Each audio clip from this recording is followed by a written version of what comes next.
एक बात और बताना चाहती हूँ, सॉरी।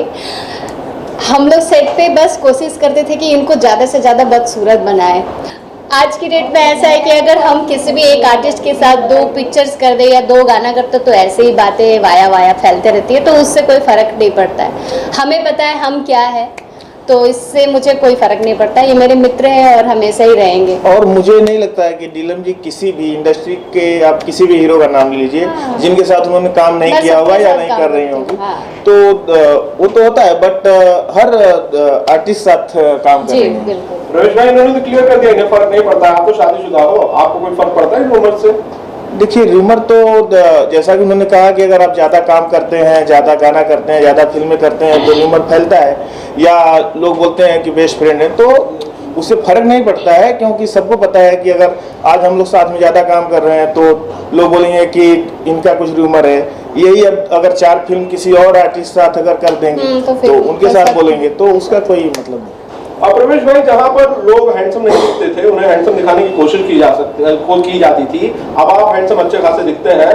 खुद को ऐसे एक्सेप्ट करना आसान था आपके लिए कि भाई चलो ऐसा दिखना है, मुझे एक ऐसी शक्ल सूरत वाले आदमी के तौर पे दिखना है? खुद को कैसे समझाया आपने? इसलिए क्योंकि देखिए, जब ये जितनी फिल्में आती है लगभग कैरेक्टर हम लोग को अगर वही सेम दिखता है तो मज़ा नहीं आता है। क्योंकि फैमिलियर फिल्में बनती है या जिस तरह की फिल्में बनती है उसमें कैरेक्टर लगभग एज ए प्रवेश लाल यादव अगर हम कर रहे हैं तो उसमें मज़ा नहीं है। ये कैरेक्टर जो कि सुंदर, उस कैरेक्टर का नाम है सुंदर, लेकिन वो सुंदर नहीं है, तो ये करने का ही मज़ा था मेरी इस फिल्म को। इसलिए मैंने इस फिल्म को किया और इसको बहुत मैंने अच्छे मतलब वे में लिया। और मैं एक बात और बताना चाहती हूँ, सॉरी। हम लोग सेट पे बस कोशिश करते थे कि इनको ज़्यादा से ज़्यादा बदसूरत बनाए।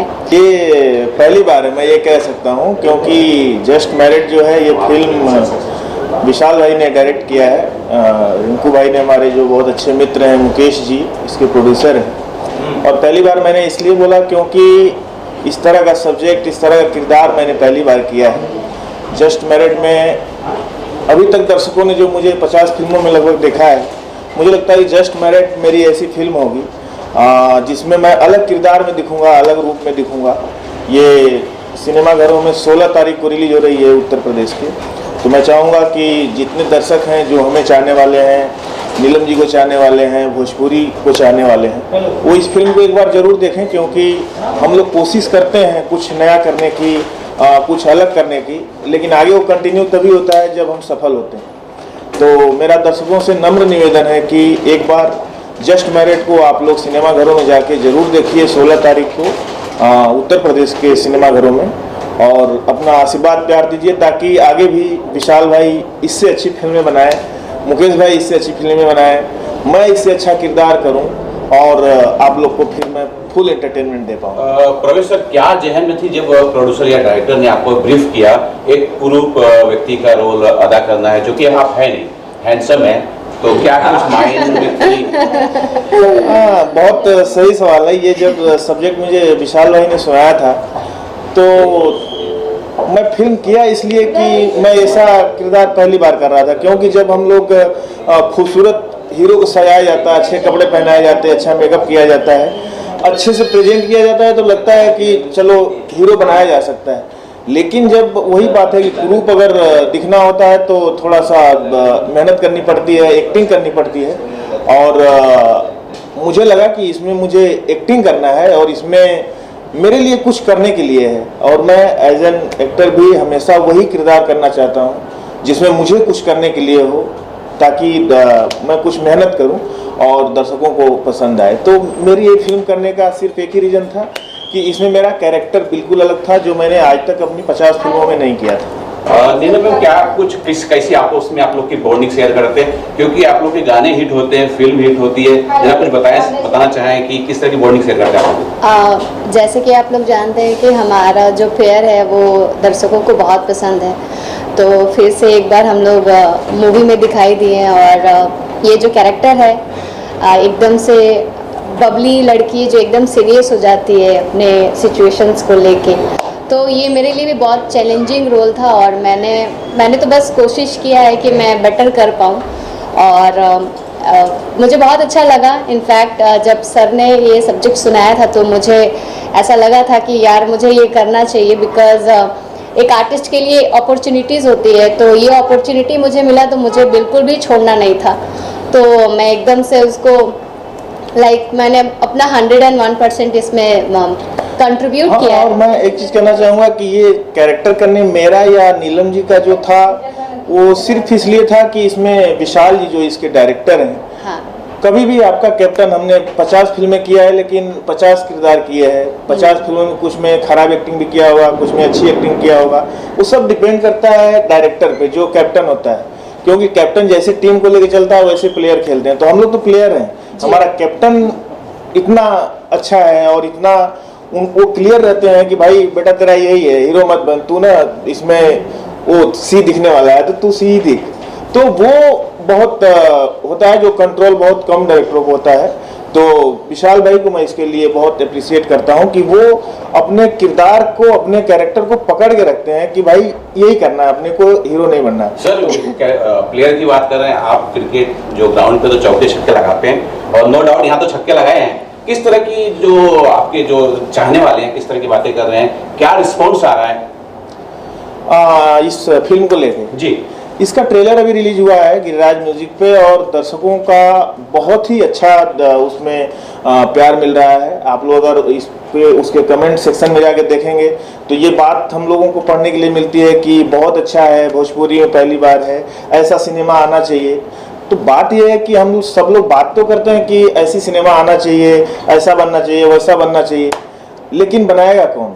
तो हम लोग उसी दिशा में हैं कि हम लोग एक अच्छा सिनेमा बनाएं ताकि आगे भी जो फिल्में बने, क्योंकि एक मेरी समझ से भोजपुरी का एक अभी बदलाव चल रहा है।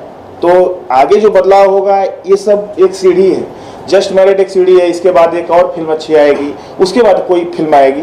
तो ये स्टोरी बेस्ड फिल्में, कैरेक्टर बेस्ड फिल्में तभी आएगी जब इस तरह की फिल्में पसंद की जाएगी और दर्शकों को पसंद आ रही है। और मुझे पूरा उम्मीद है कि जब ये थिएटर में आएगी फिल्म तो लोगों को निश्चित तौर पे पसंद आएगी। उसके बाद फिर फिल्म यूट्यूब पे आएगी, OTT पे आएगी, टीवी पे आएगी। तो मुझे लगता है कि ये भोजपुरी की अच्छी फिल्मों की एक शुरुआत है। प्रयोग सर, जब ये फिल्म मैं देख रहा था मुझे, हालांकि वो उस तरह की फिल्म नहीं है, तुझमें रब दिखता है, मुझे शाहरुख खान की झलक नजर आ रही थी। और क्या कुछ बोलना चाहेंगे अगर किसी ने इस तरह की कमेंट्स आपको पास की हो? नहीं, ऐसा मुझे अभी तक तो किसी ने नहीं कहा, क्योंकि वो फिल्म मैं भी देखा हूँ, वो एकदम अलग स्टोरी है। आप कैरेक्टर वो बोल सकते हैं, क्योंकि जब ये कैरेक्टर मैं सुना था तो मुझे कहीं ना कहीं वो नज़र आया था कि मुझे उस तरह का किरदार दिखना है। लेकिन मुझे लगता है कि मैं और बहुत ज़्यादा वो दिखाऊँ, देसी दिखाऊँ और अपने किरदार को बहुत अच्छे से निभा पाया हूँ। और जो नहीं निभा पाया हूँ वो मैं अगली फिल्म में ज़रूर ट्राई करूँगा, क्योंकि विशाल भाई को मतलब उनको संतुष्ट करना इतना खाने का काम नहीं। नीलम, जब आप किसी एक्टर के साथ पर्टिकुलरली बैक टू बैक फिल्में करते हो, काम करते हो, उसके साथ एक अच्छी बॉन्डिंग डेवलप हो जाती है। प्रवेश जी के साथ ही किस हद तक डेवलप हुई है आपकी, और क्या इसने फिल्म को बेहतर बनाने में कोई कंट्रीब्यूट किया? यस, बिल्कुल। प्रवेश जी के साथ मेरी एक बहुत ही अच्छी बॉन्ड है, दोस्ती है, हम लोग एक बहुत अच्छे मित्र हैं। तो चीज़ें हमारे लिए और इजी हो जाती है। हम लोग सेट पे ऐसा नहीं लगता है कि कोई अलग से कोई आर्टिस्ट है, मतलब ये बहुत फैमिलियर है और बहुत मजाक मस्ती में ही रहते हैं। तो इनका तो योगदान था ही, और उससे ज़्यादा विशाल सर ने जो हमसे जो करवाए, बिकॉज नॉर्मली मैं डांस करते हुए दिखती हूँ, तो मेरे लिए ये सीरियस कैरेक्टर पकड़ना और उसको एकदम स्टेबलाइज करके चलना वो मेरे लिए बहुत टफ था, लेकिन फिर भी सर ने करवाया। तो very very big thank you to Vishal sir and Mukesh sir को भी बहुत बहुत शुक्रिया, बिकॉज मुझे यही लोग ने अपॉर्चुनिटी दिया है। तो thank you sir so much. Neelam, जब आप बैक टू बैक फिल्में करते हैं, आपने कहा कि भाई बॉन्डिंग अच्छी हो जाती है, दोस्ती अच्छी हो जाती है और किरदार को स्क्रीन पर शेयर करने में ज्यादा कंफर्टेबल हो जाता है आर्टिस्ट। लेकिन जब ये दोस्ती थोड़ी गहरी हो जाती है ना, तब इसको लेकर सवाल भी उठते हैं, फिर रूमर्स होते हैं, फिर गॉसिप चलाने वाले गॉसिप चलाते हैं कि भाई कुछ तो है, दया पता लगाओ, क्या है? आज की डेट में ऐसा है कि अगर हम किसी भी एक आर्टिस्ट के साथ 2 पिक्चर्स कर दे या 2 गाना करते तो ऐसे ही बातें वाया फैलते रहती है, तो उससे कोई फर्क नहीं पड़ता है। हमें पता है हम क्या है, तो इससे मुझे कोई फर्क नहीं पड़ता। ये मेरे मित्र हैं और हमेशा ही रहेंगे। और मुझे नहीं लगता है कि नीलम जी किसी भी इंडस्ट्री के, आप किसी भी हीरो का नाम ले लीजिए जिनके साथ उन्होंने काम नहीं मैं किया होगा सबके या साथ नहीं काम कर रही करती होंगी। हूँ, हाँ। तो वो तो होता है, बट हर आर्टिस्ट साथ काम कर जी रही हैं। बिल्कुल। रमेश भाई इन्होंने तो क्लियर कर दिया, इन्हें फर्क नहीं पड़ता। आप तो शादीशुदा हो, आपको कोई फर्क पड़ता है इन उम्र से? देखिए रूमर तो जैसा कि उन्होंने कहा कि अगर आप ज़्यादा काम करते हैं, ज़्यादा गाना करते हैं, ज़्यादा फिल्में करते हैं तो रूमर फैलता है, या लोग बोलते हैं कि बेस्ट फ्रेंड है, तो उससे फर्क नहीं पड़ता है। क्योंकि सबको पता है कि अगर आज हम लोग साथ में ज़्यादा काम कर रहे हैं तो लोग बोलेंगे कि इनका कुछ रूमर है। यही अब अगर 4 फिल्म किसी और आर्टिस्ट साथ अगर कर देंगे तो फिर तो उनके साथ ऐसा- बोलेंगे, तो उसका कोई मतलब नहीं।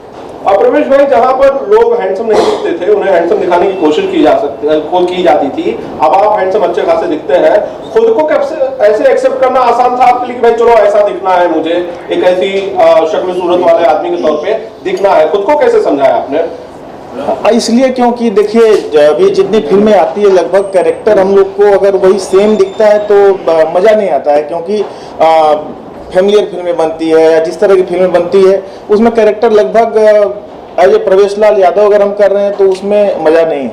ये कैरेक्टर जो कि सुंदर, उस कैरेक्टर का नाम है सुंदर, लेकिन वो सुंदर नहीं है, तो ये करने का ही मज़ा था मेरी इस फिल्म को, इसलिए मैंने इस फिल्म को किया और इसको बहुत मैंने अच्छे मतलब वे में लिया और कि मैं कुछ एक करने को बात और मिलेगा। बताना चाहती हूँ, सॉरी। हम लोग सेट पे बस कोशिश करते थे कि इनको ज़्यादा से ज़्यादा बदसूरत बनाए, और ये आदमी लाइक लिटरली ये ऐसे रंग रूप में थे, आप लोग देख ही सकते हैं। मैं इनसे बात करने आती थी ना, मैं बोलती थी यार प्रवेश जी, तो ही इज लाइक हाँ ऐसा टाइप में, तो वो एकदम घुस चुके थे। मैं बोलते थे यार मेरे को ना लग ही नहीं रहा आप ही हो यार, अब तो नहीं, अच्छे से बात करो। क्योंकि वो हमारे जो डायरेक्टर साहब हैं उनका प्रकोप रहता है, वो बोलते हैं बेटा एकदम Hangover कैरेक्टर में रहो, रहता है। कैरेक्टर में रहो, कैरेक्टर में रहो। बैठे हैं तो भी कैरेक्टर में, खा रहे हैं तो भी तो भी कैरेक्टर में है, character तो वो तो हैंगओवर रहता है। Hangover जब तक रहता हम लोग 15-20 दिन जब तक शूटिंग करते हैं तो वो विशाल भाई का इधर हैंगओवर रहता है, तो वो मैं नहीं हूँ, वो विशाल भाई अंदर घुसे, बेटा तू अभी निकल गया कैरेक्टर से। और मैं बोला अरे शॉट नहीं दे रहा हूँ, तो क्या हुआ शॉट नहीं दे रहा है तो अभी तो शॉट देगा ना, तो अभी कैरेक्टर में रहेगा तभी तो शॉट देगा तू। हाँ ठीक है, तो ये उसका रीजन है। लेकिन हम लोग बहुत बहुत इंजॉय किए इस पिक्चर में, हम लोग को तो बहुत मजा आया है। और हम लोग एक फैमिली की तरह, एक फ्रेंड की तरह सभी लोग एक साथ खाते थे, पीते थे, एकदम आराम से काम करते थे। ऐसे लगा ही नहीं कि हम लोग पिक्चर कर रहे हैं। और कई बार तो मुझे पता भी नहीं था, और कैमरा रोल होता था और मैं एक्टिंग करती थी और मैं बोलती सर ये तो रिहर्सल है ना, अरे नहीं बेटा हो गया, चल हो गया ऐसा था। और मैं इसमें एक आदमी को और बहुत शुभकामना देना चाहूँगा, हमारे भाई हैं मुकेश जी, जिन्होंने ये फिल्म बनाई और इतनी अच्छी फिल्म बनाई। आज जो दौर चल रहा है उस दौर से हट के ऑफ ट्रैक की फिल्म बनाना मतलब एक हिम्मत की बात है। मैं खुद एक प्रोड्यूसर भी हूँ, तो ये कह सकता हूँ कि उन्होंने इस सब्जेक्ट को बनाया हम लोगों को लेके, ये उनके हिम्मत की बात है। और मैं उम्मीद करता हूँ कि आगे भी अगर वो फिल्में इस तरह की करेंगे तो मैं जरूर करना चाहूँगा। रमेश भाई हिम्मत तो आपके पास भी बहुत सारी है कि आप खुद निर्माता है, खुद एक्टर है, अपनी खुद की फिल्म को आप ऑफ ट्रैक बता रही है, बहुत बड़ी बात है। बहुत सारे लोग इसे एक्सेप्ट नहीं करना चाहते हैं, तो मैं इसके लिए आपको शुक्रिया कहना चाहता हूँ। कोई बात नहीं, देखिए क्या होता है कि बदलाव जब होता है तो बहुत लोग एक्सेप्ट नहीं करते हैं, लेकिन वही बदलाव जब हो जाता है तो उसके साथ चल देते हैं, तो उससे फर्क नहीं पड़ता हमको। प्रवेश और नीलम में एक चीज जानना चाह रहा हूँ, क्योंकि दर्शक आपको एक साथ रोमांटिक जो सॉन्ग होता है बहुत पसंद करते हैं। एक दर्शक के रूप में जब मैं फिल्म देख रहा था मुझे लग रहा था शायद एक सॉन्ग आएगा जरूर जो मैंने मिसिंग किया। क्या आप लोग को ऐसा लगा कि मिस हो रहा है, या फिर डायरेक्टर को आपने कोशिश की होगी कि इस तरह एक सॉन्ग होना चाहिए? वो हम लोग का भी मानना था ऐसा, बट हमारे जो डायरेक्टर साहब हैं उनका ऐसा नहीं मानना था। तो फिल्म का जो कैप्टन होता है डायरेक्टर ही होता है, तो हमको भी लगता था कि इसमें इस तरह का गाना, लेकिन आप खुद सोचिए ना कि जो कैरेक्टर है मेरा उसमें फिर अगर नीलम जी गाएंगी दिल वाले गए राजा बोतल में भर के, तो हमको लगता है कि वो सूट नहीं करेगा, वो मजा नहीं आएगा। तो इसलिए शायद वो उस तरह गाना ड्रामे में तो डाल सकते हैं सर, ये तो आजकल जितने अब भोजपुरी फिल्म बन रही है हाँ। 5-6 गाने तो ड्रामे में तो जाता है, ड्रीम में चल जाता है। नहीं देखिए, जहाँ पे स्टोरी होती है, स्टोरी के साथ आप चलते हैं तो बहुत ज़्यादा गाना मेरी समझ से डालना इजी नहीं होता है, क्योंकि कहीं ना कहीं फिर हम उतने देर के लिए भटक जाते हैं। और विशाल भाई इस पे बहुत स्ट्रिक्ट रहते हैं, तो मैंने कोशिश, ऐसी बात नहीं, मैंने किया था कि भाई 1-2 गाना इसमें हम लोग का थोड़ा होना चाहिए, रोमांटिक गाना होना चाहिए, अच्छा गाना होना चाहिए। अगली बार से हम लोग लेकिन अगली बार कोशिश जरूर, करेंगे। लेकिन वही विशाल भाई की फिल्म आप देखिए बेटा, उसमें इतने सारे मतलब कमर्शियल फिल्म, कमर्शियल गाने, तो सब्जेक्ट पे डिपेंड करता है। नीलम मैम से एक इम्पोर्टेंट सवाल है yes yes of course, big boss में भोजपुरी के एक्टर जाते हैं, हाँ। अगर आपको मौका मिला हाँ। तो जाएंगे? ऑफ कोर्स, व्हाई नॉट, बिल्कुल जाऊंगी। आप चाहते हैं मैं जाऊं? या हाँ बिल्कुल।